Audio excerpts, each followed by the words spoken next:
past is history, the future mystery.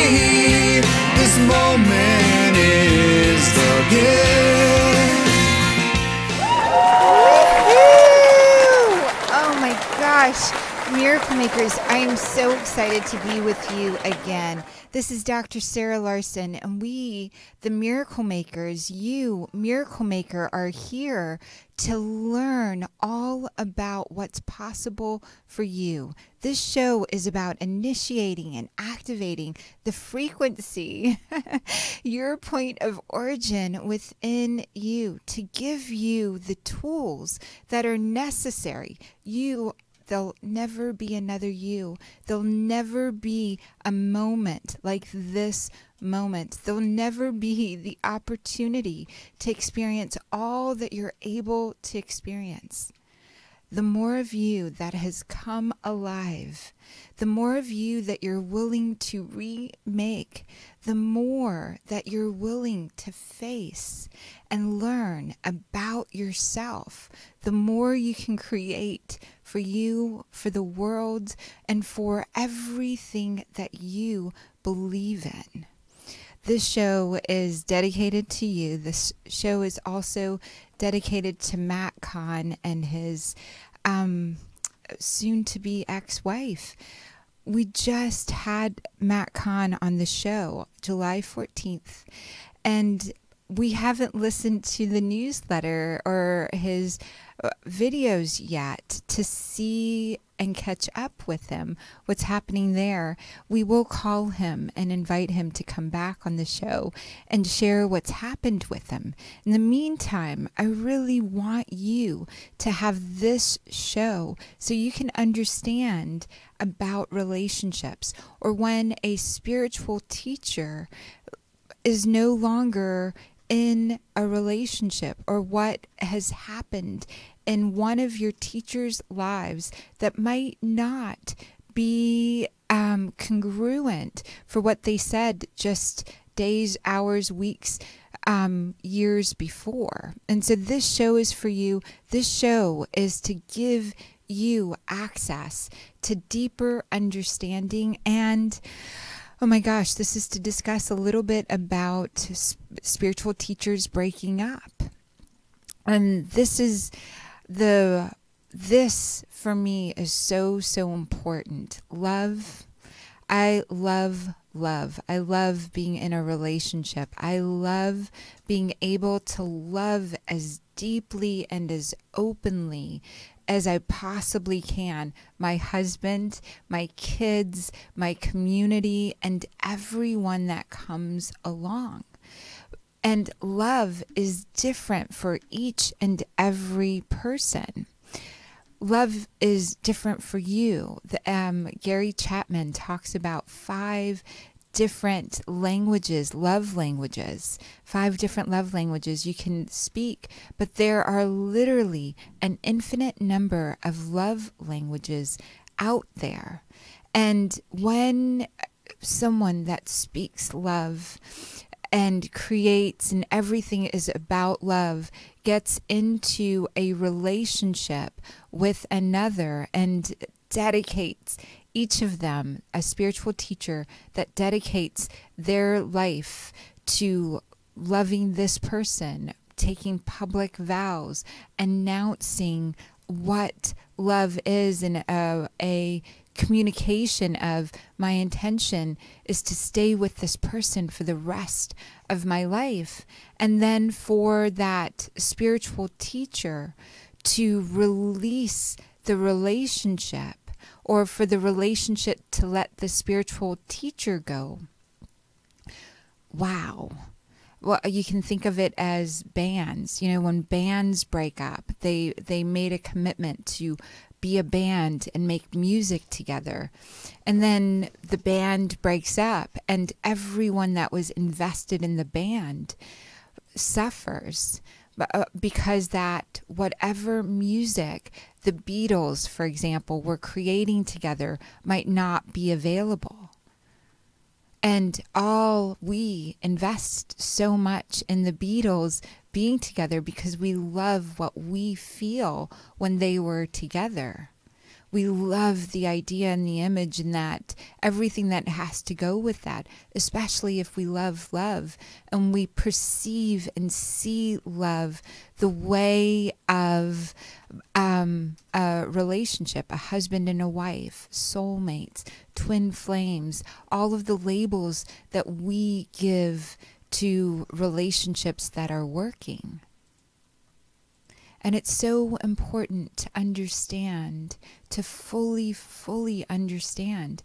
Everything only has the meaning that we give it. Everything has the meaning that we give it. The eyes through which we are looking at this current moment can only be from the level, the vantage point of what we've experienced in the past, what we're willing to open up to, decisions and ideas that we've let in. And the meaning that you're attaching to, let's say, for example, the Beatles being together and staying together forever, and everything that the Beatles, before they formed and became the Beatles, was still of value. Everything they created and create as the Beatles really means something. And what happens when they're no longer together? First of all, our heart goes out to Matt and to his wife. The meaning that we are giving this for them is courage.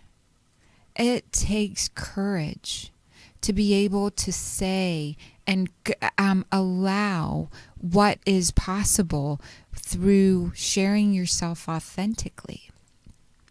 Greg and I had, in the first year of our marriage, such difficulties. I was pregnant very quickly.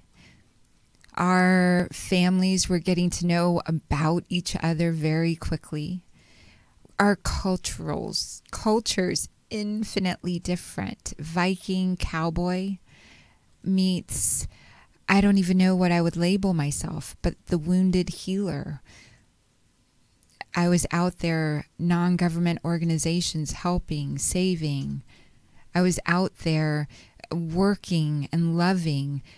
And when I wasn't working and serving, I mean, literally, I didn't sleep. I was driven to be of service as the healer. And when healing time for myself came in, I was the wounded healer. I did not sleep. I was terrified of my dreams, of stilling my mind, of not doing. The meaning that my life had at the time was I was only as good as the next person that I was serving. I hadn't opened up. I was so wounded that I'd given up on love and given up on everything that I had dreamt of as a kid. In 9th grade, Word of Faith Academy, I drew an image of the man that was going to knock on my parents' door and ask for my hand in marriage. It was in an English book. And I drew in the book what that looked like. By the middle of 9th grade, I was in an arranged marriage and fully engaged in horror. And for the next few years, lost, confused child. And everything had no meaning that I could attach to it. I couldn't make sense of the world. And I began searching. And I began searching for love. And the love from my parents, love from my abusive husband, love from anyone or anything that would see me. I learned to lie for love. I so wanted people to love me that I was willing to become whatever it was. I couldn't be Pakistani back then because love to me If I wanted to do something, I wasn't allowed to do it because I was Pakistani, or I wasn't allowed to do it because I was Muslim, or I wasn't allowed to do it because I was married. And so I became everything, and that wasn't those things. And when I met my current husband, Greg, I was so wounded. I was still living in between the near-death experiences of oneness, knowing what love is, really, really knowing what that was, being of service. No doubt that there was a God, no doubt of the miracle frequency. It's what got me into med school. And when I met Greg, he met me right where I was. Many years later, 14 years of not sleeping, 14 years of being terrorized and really developing self-defense mechanisms so people didn't see the wounded me. Oh gosh, and I lied so you would like me. I didn't even know what kind of eggs I liked or what kind of food or received food or sleeping, or I knew what kind of music I loved. Cowboy Mouth, Black Eyed Peas. I knew what kind of service just you could expect me to show up. And then when we were done, when I was done with the assignment, I would leave. But when I met Greg, Greg met me whole and complete right where I was at. I said, hi. I thought he was a doctor friend of mine. Hi, Dr. John. And he's like, I'm not Dr. John, and I don't believe in doctors. First time in my life, authenticity. He didn't lie. He showed me and met me right where he was and where I was. Greg was really into Eckhart Tolle, The Power of Now. And beautifully, within a few minutes, everything that had given my life meaning started unraveling. I was a doctor. That gave my life so much meaning. I gave myself being of service meant so much that way. And authenticity, I'd always wanted to be authentic, but I didn't know how. I always wanted to be in the moment. And when I was doing, I could be in the moment. And so meeting Matt, where he is at, with what he is sharing, meeting his wife, where she is at, the meaning of their relationship, time will tell. Love everything, literally every feeling, sadness, fear, indecision, decision making, finding yourself, losing yourself, being in wonder. Love that. Every feeling at its core has an impulse of love in it. Love that. Love that you're feeling. That love is your aliveness. And then meet yourself in the mirror every single day. Re-meet yourself. You're not the same person. I'm not the same person that went to bed. I reintegrated, reorganized, rethink all the meaning that I've given to things in the past. I know there's a voice inside my head. And if I give that voice a whole lot of attention, that voice can become like a wild elephant. Wild horses roaming free. Or I can just observe that voice in my head and stay with everything's love, everything's showing me love, everything's waking me up, everything's helping me remake myself. And so, Miracle Makers, we are going to take your calls, and we'd especially love for you to call about this. What happens when your spiritual teachers show you an aspect of themselves? What happens for you? For you to call about.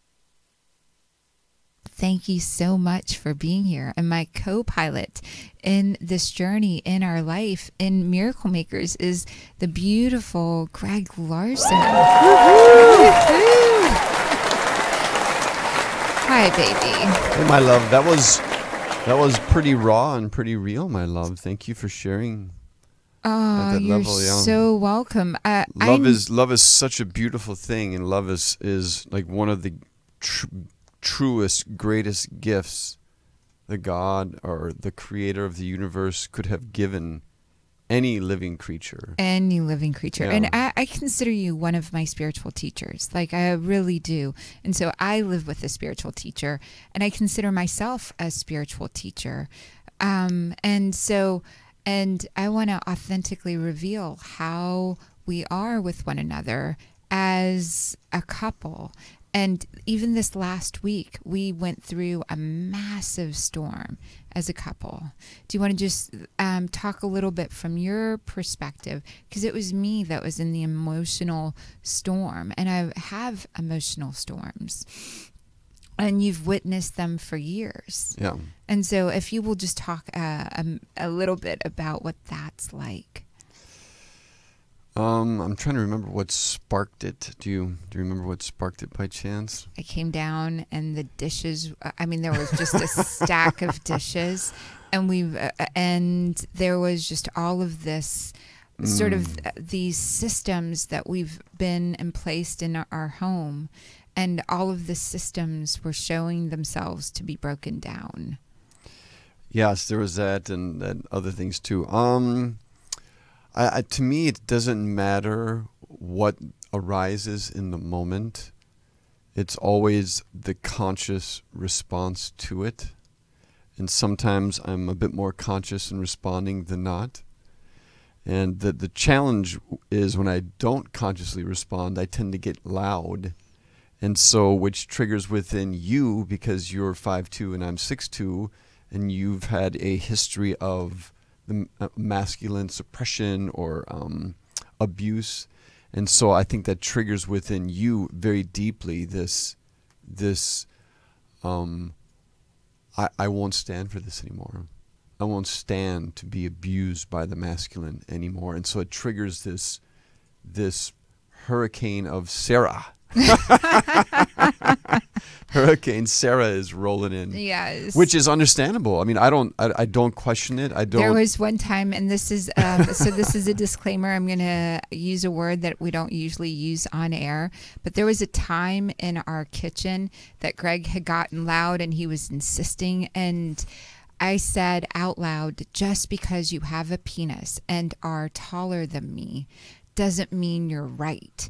And I was like stomping my feet and my fists were up in the air, and it was like a declaration in our relationship that he could not suppress me from expressing myself in the ways that I express myself. And a little bit of that came up even today, which was, just because you're taller than me and have a penis doesn't mean you're always right. And me having to stomp my feet and demonstrate to him that he's using an energy that's of intimidation, of being right, of being a man, of being this. And for me, it's really being able to stand up and share authentically with my voice turned on. In the past, and again, I am Asian, I am Pakistani, the hardest thing in the world for me was to not feel like I was going to be annihilated if someone I respected was raised their voice to me. I grew up in a household which said the flesh, so to teachers, to our elders, to everyone, this was the flesh is yours. So our teachers have the right to hit us, to damage the flesh, and the bones are ours. It's an old saying that you can just don't break a bone in this child. And that's what I grew up in. That's what my mom and dad grew up in. And that's what we saw over and over again until the cycle of violence broke within me. We no longer have that policy in our house. We had to go through it. But so I had to overcome a pre-programmed way of being before the age of 6, before my age of reason. If someone you respect is correcting you, they have right to damage your flesh but not break your bones. And it's it was a supreme moment for me to raise my voice. And in previous shows I've shared where I hit Greg.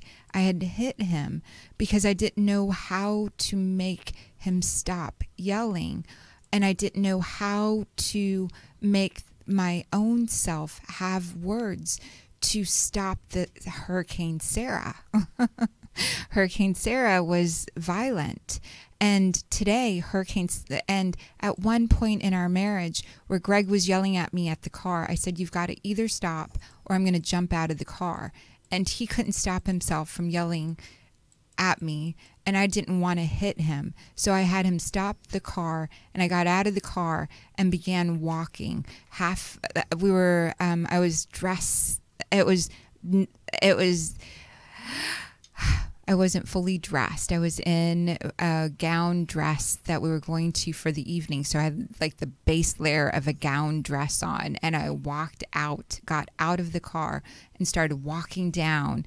And Greg thought I had the cell phone on me. Hurricane Sarah didn't want to continue to be violent. And that broke our cycle for me of violence, that doing something different, jumping out of the car, beginning to walk home miles, I would say 20, 30 miles away from home. Greg thinking I had the cell phone. I had no money, no cell phone. Hidden Hills, California, walking down the road in tears and totally shattered, but empowered because I didn't hit him. Baby, anything you want to add about that? I can see you're typing, and I want to jump into questions because we're going so deeply into this.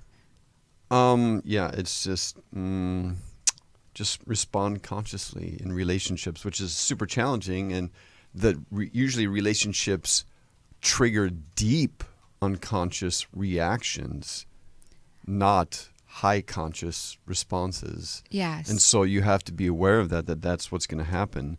And if you're in a loving, committed relationship, you will spend days, weeks, months, years, decades working on that. And we dedicate our life to be of service. And this is our relationship isn't just about us. It's not just about our kids. It's not just about our community. And there was a time that literally I'd already filed or spoken to a lawyer about getting a divorce and working on that. And I would put on my ring and say, again, I choose you this day. I choose you again this day. And I would have Greg do that, and we would dedicate our lives and our marriage back into being of service to God. Together we were stronger. Today our marriage is stronger than ever, more serving, in service, in love, and I still have storms, but the storm lasts a much shorter time. And the awareness that I can give Greg back to himself. This last storm also included Greg not being as driven as I'd like our marriage, our relationship, our lives to be. And so I gave him these words. I said, you've got to be more driven. You've got to be more of these ideals, these aspects of the man I choose to be with, so that we can serve to the greatest capacity here. And this is where, and then Greg came back to me and said, baby, you're not acknowledging me. this is what I did in the past number of days, number of weeks within our marriage. And I said, yes, I'm not acknowledging you. And the next day, Greg found himself completely driven. He's now like a driving force. He found and got the tools that allow him to be driven. And again, our marriage, Hurricane Sarah, the sort of the Viking Greg that shows up loud and proud and very commanding of what he believes to be right, is now all organized in order to serve the greatest good that can come through us, united. Anything you want to add to that, baby, before we take callers? You are so beautiful. That's. I was just gonna sing that part. You are so beautiful to me. And when you call me, I feel like I just called to say I love you. And you're so romantic. And I want to thank you for that. Your romance really lights up my world. So when I'm mad at you, I blame you for being romantic. And I'm like, driven, where's the beast? And then when these moments, I'm so grateful for the romantic. So thank you. You're welcome, my love. Yay. Wonderful, wonderful. Jarvis, so glad you're here with us. Jarvis is co-producing this with us. So we'll take the first caller. Welcome, welcome, welcome, caller. It's Dr. Sarah Larsen. It's the 650 number. Caller 650. Can you hear us? Yes, Dr. Sarah Larsen, this is Lena. Hi, Lena. Oh, I'm so glad you're here. Thank you for... I know. I will say real shortly. Yeah, I just want to say hi. Hi, and I'm so glad you called. Anything we can answer for you, Lena. Lena is doing the year-long program. And Lena, what would you share about doing the year-long coaching program with me? It's amazing. My life is changing, and it's half a year now, a year long. I feel like, lots of aspects of my life has been changed, deeply, profoundly changed, and looking forward to the rest of the year and all the changes for the rest of the life. And that's so beautiful. Can you give us one example of something that's changed for you? One example is self-judgment or self-criticism. Self-judgment so, or self-criticism, yes. Yeah. So I used to be, I'm very critical on myself, always criticize myself if I haven't done something right. And throughout the process, I learned more and more to be more self-accepting. And I was telling Dr. Sarah, like I told you last Saturday, I feel like my heart has been awakened. And now I can listen to my heart more and be more accepting of myself. More accepting of yourself, listening to your heart. And you were helping your teachers and your friends now in your community, lighting up them by sharing, transmitting a higher frequency. Yes, yeah. I feel like I'm also being more and more intuitive, and can feel other people more, and also can feel the spirits and energy, and can help other people to heal. And I've got the words from people that they feel like they are healed by me, and I have never had these kind of feedback to me before. So I think it's really helpful. So thanks to Dr. Sarah's coaching and everything. You are now the healer that you wanted to be, and that self-critic, removing that gave you the power and the energy to transmit a higher frequency that was always there. Lena, thank you so much. Love you so much for calling in. Thank you, thank you. Yes, thank you, Dr. Sarah. You're so welcome. Bye for now. Thank you. Bye. Bye. welcome, welcome, welcome, caller. It's Dr. Sarah Larsen. It's the 310 Hi, number. Sarah and Greg. It's Mary in Santa Monica. How are you guys? Hey, Mary, we're doing a party today in Marina Del Rey. I would love for you to come. I saw that. Yes, come. I'm thinking about it. I saw it. Oh, good. That looks really wonderful. Thank you. That's so lovely. And I do love that you're here. What can we answer for you very, very quickly? Did we lose you, Mary? It's nothing to do with that. I have a funny, like a dry left elbow, and it's been going on for a year. And I want to know what that's so really funny. about, and there's anything you can get. So when people work with me, they have to change their lifestyle.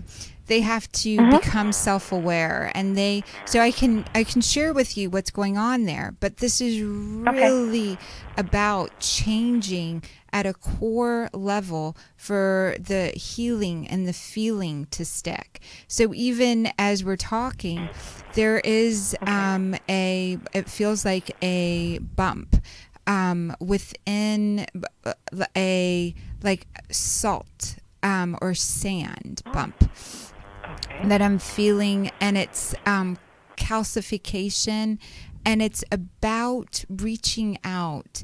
And so there's a spiritual cause, there's a mental cause, there's an emotional cause, and there's a physical cause. So the physical cause is something that you can address, but unless you make the changes in the emotional world, the mental world, and the spiritual world, the change, especially if it's been there for such a long time, doesn't stick. Did that make sense? It does, but I'd like to know what it is. And so I would love for you. Yeah, so we've only got a few minutes for you, my love. And so, which one of those would you like me to address? Whichever one you think would be most helpful. So there is a level of helping and serving people that is not occurring at the current moment that you would want it to occur. There's like a drive that and it's about reaching out. And as I'm feeling your elbow, I'm in this station, I'm rotating my arm, and you are so self-aware. You know yourself so well. You can tune in, and so ligament. So what happened? So commitment and resource wise, what's going on with your commitments and resource? Because it's coming in all the way to your ring finger and pinky finger. Oh, all that is really good, actually. Right. My sweetheart is back, and we were talking about getting married, so everything looks really good. So everything looks good, commitment and ring finger wise. Yeah. Beautiful. Yeah. So I would love amazing, actually. I would love for you to begin addressing, and I love that Greg and I are sharing this today, what it is that you want to bring about to the world together as a couple. What you stand for, what you're working on, what is the next level for you guys. Then there is your diet is clean. You're very in tune with your body.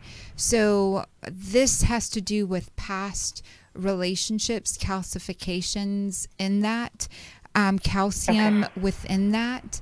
Reaching out and completing conversations with past relationships. So I would encourage you to sit down and write out for all the people that you've ever been in a relationship with, all the things that you're grateful for, all the things that you love and appreciate, and all of that,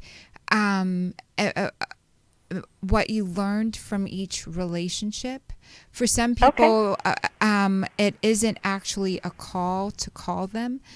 If you intuitively feel that calling them would help them, then pick up the phone and call them. But otherwise, it's about completing that. And then They're actually dead, so I don't think I can do that. Right, that's it, exactly. So. That's why there's no calling them. But Yeah. right. And then manganese, but a small, tiny little dose of and a food supply source of manganese. So it's sort of like tennis elbow, but small amounts.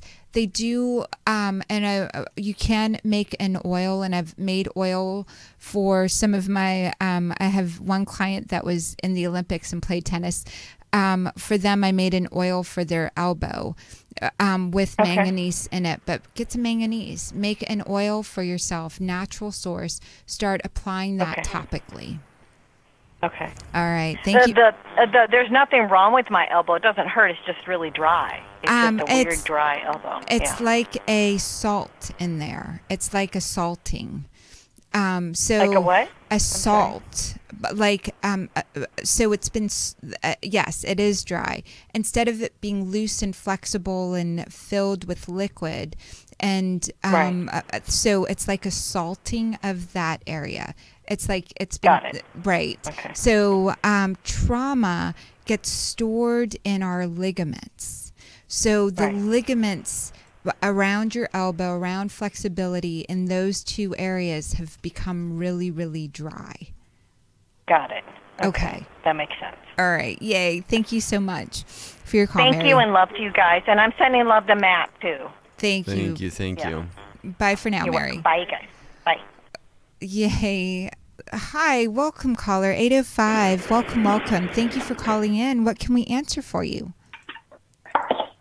Is this me? It is you. Hi.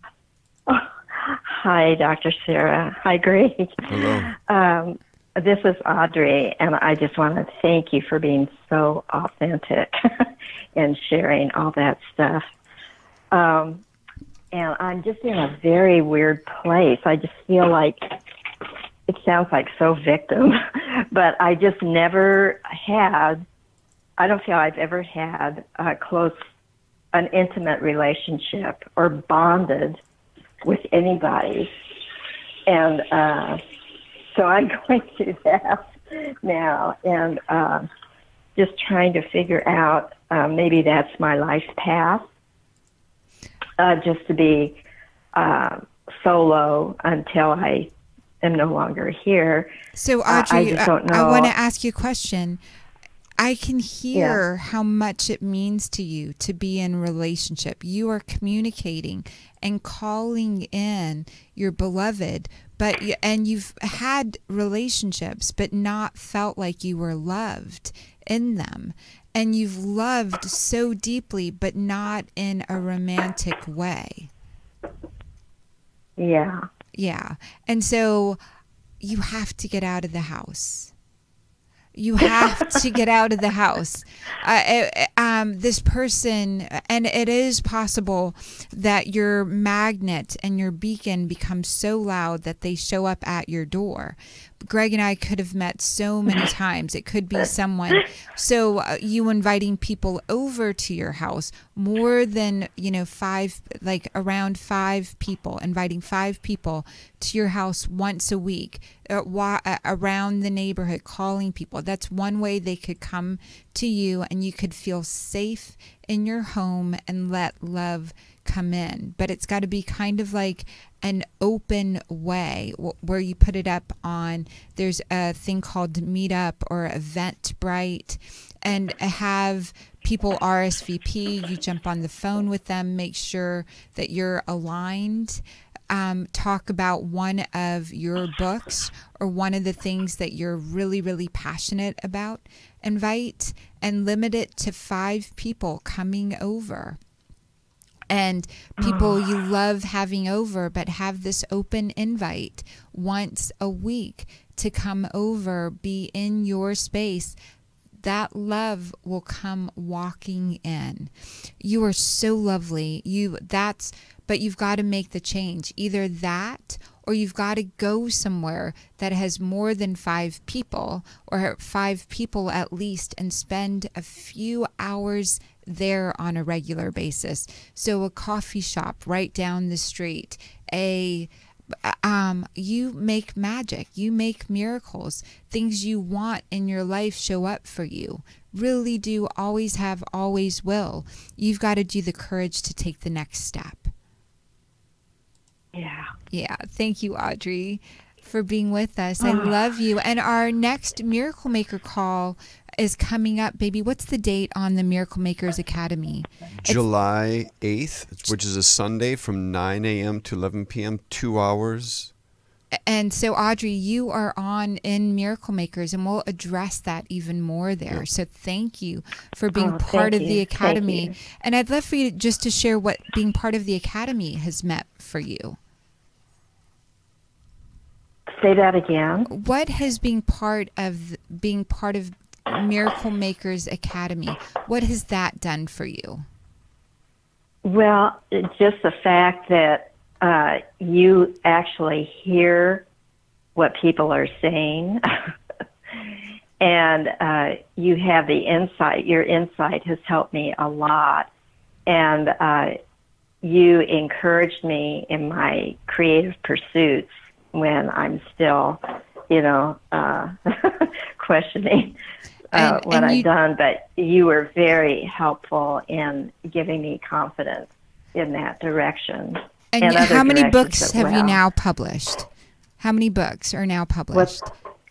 20. 20 books have now been published. Yeah. Yeah. Right. Audrey, thank you so much. And those are such beautiful books, and they make a difference, such a difference. And so thank you for being part of the Academy. And we'll see you again really, really soon. Okay. Bless you. Thank you so much. You're so welcome. Bye for now. Bye-bye. Bye, dear. Welcome, welcome, caller. It's Dr. Sarah Larsen. How can we help you? Hi. Hi, is this me? Yes. Woohoo. Hi. Thanks for taking my call. You're so welcome. What can we do for you? What can we answer for you? Well, I've been in a very transitional space for a very long time. And I am definitely taking steps to move forward, but there's a big part of me in the area of relationships that is so resistant to the idea that I would be acceptable. Because my state is not fixed, my feet don't feel like they're on solid ground. So your feet don't feel like they're on the ground. And you don't feel, and I love you for having the courage to share that. I had developed so many rules in interacting with people because deep down at my core, I didn't feel worthy. And it took me a really long time to fully admit that I didn't feel worthy of a relationship. And I love you for saying that that's the block that's been holding you back from fully being able to show. What would the first step be if you felt like you were worthy? What would be the first action or thing you would do? I think to connect with someone and to laugh. I mean, the first thing that comes to my mind is to laugh. My heart feels your heart. My heart feels your heart. When I was in India in medical school is when laughter yoga was first coming out there. And I love that you intuitively know that laughing would help you feel. So I'm going to share this another way. Tell me your first name. Okay. It's Kat, C-A-T. Kat, so glad you're here. You have an instinct that lives in your gut. There's actually an intelligence.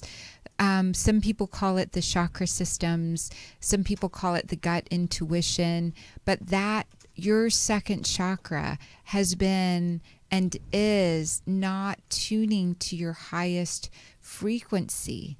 And so the way to tune to it is to laugh. Will you try laughing with me right now? Just try laughing.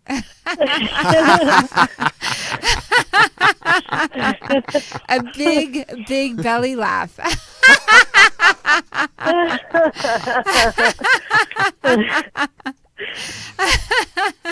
I, What's happening for yeah, you? I could use some.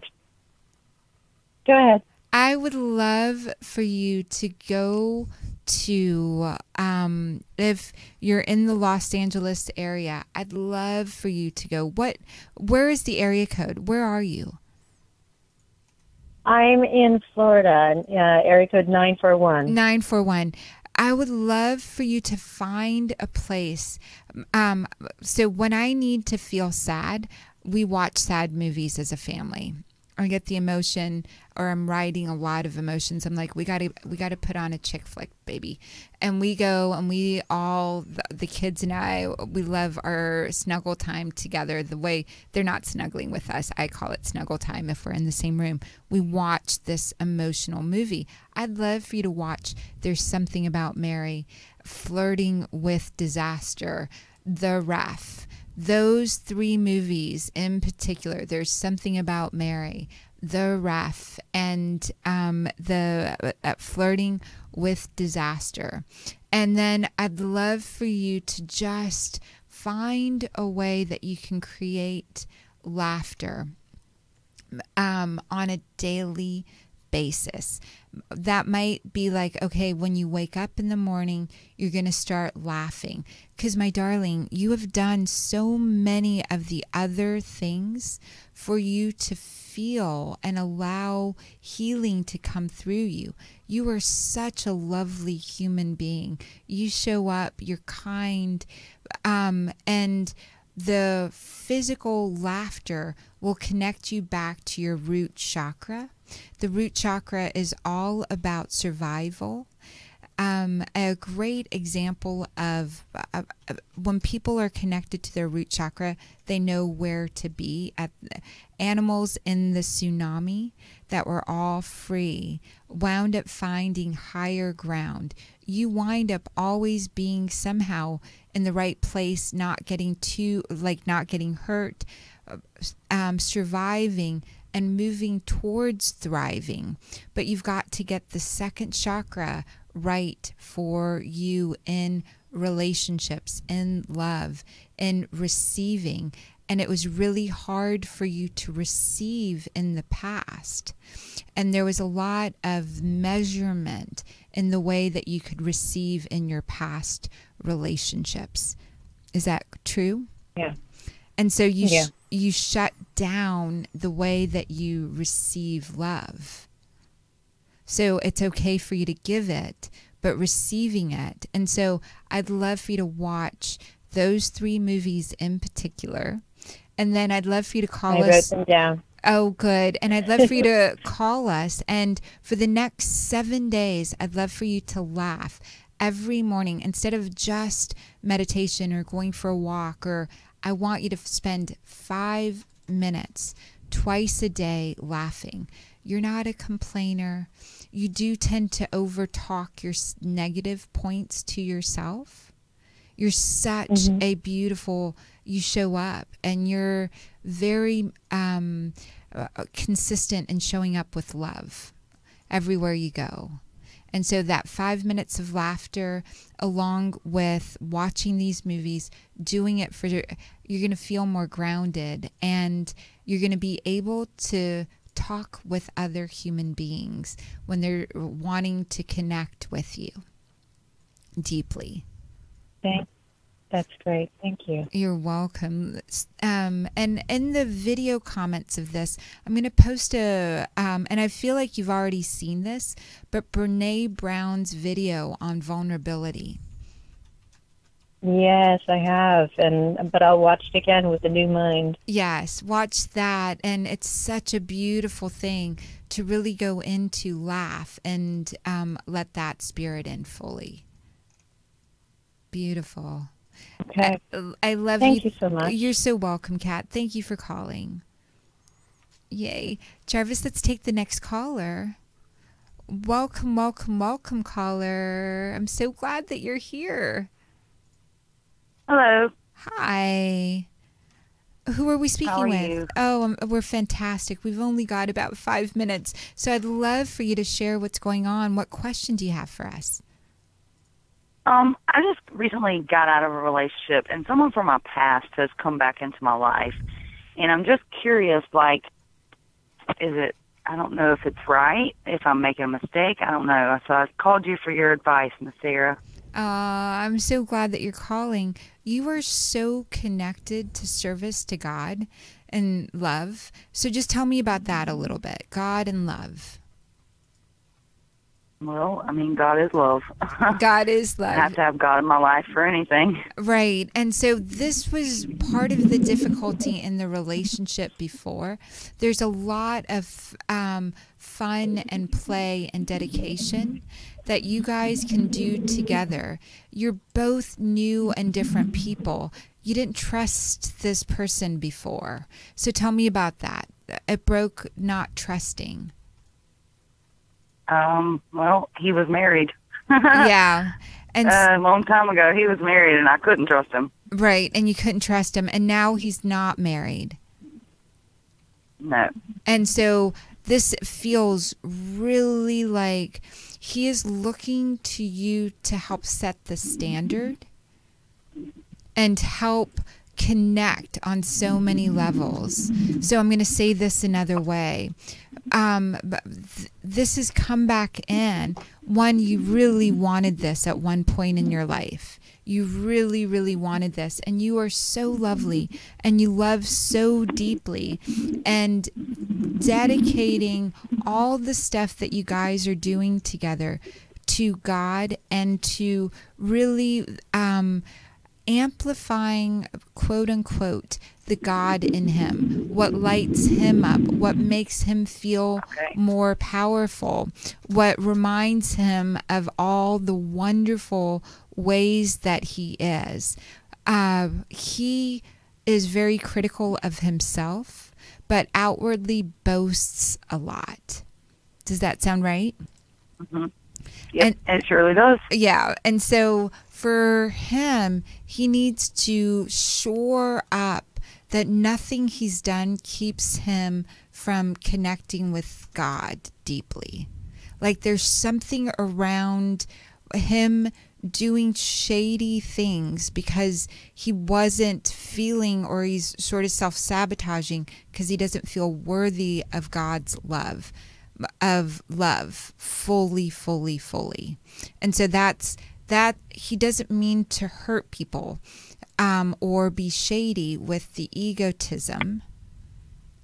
It's just that it's a defense mechanism because so if you begin highlighting over and over again all the nice things he does and connect it to, let's really make this stand out for deeper layers of love. And this is important not to define this too much. Okay. All right. Thank you for your call so much. Thank you. You're so welcome. You have a good day. You too. Bye for now. Bye. Baby, we've got about 3 more minutes. Anything you want to share from on YouTube or Facebook or all the different channels that we're on? Lots of people are saying hi. Mary wrote back saying, thank you for your help. I really honor and appreciate you. Maura Hoffman said, love you. Love you, Maura, so much. It's so beautiful. This past week, we had a hard time with our website. Our website went down all of a sudden, and it's so crazy. Dr. Sarah Larsen went down, and we're right now, there's like our ability to navigate through that this week, our ability for all the different changes comes really from our community and from our love and our dedication to God. Thank you guys so much for being here. We would really appreciate it if you shared this video, if you shared what you're watching. We want as many people to have access to their own miracle-making frequency. We want for every person on the planet to know why they're here, that purpose, their core purpose. And each one of these shows is dedicated to you. You sharing this will help us know that this is making a difference in your life. This show made a difference for you. please share this. And thank you so much. Baby, anything else you want to add? Yeah, just, our kind of a topic today was relationships, and there's the greatest good comes from them, and the greatest challenges come from them. And do you want to be brave and courageous and love fearlessly, or do you want to, cower and walk away and possibly live with regrets? So there's just, relationships offer so much gold and so much soul food. You just have to courageously, even though it's uncomfortable, even though it can be hurtful, even though it's, it's just like you just want to run because it's uncomfortable. But beyond that, being uncomfortable is a gateway to heaven, is living the best a human being can live. So Miracle Makers, we challenge you to live the best a human being can live, to be, truly, truly be that, the change, the best you can be. Till next week, thank you so much. Thank you. The past is history.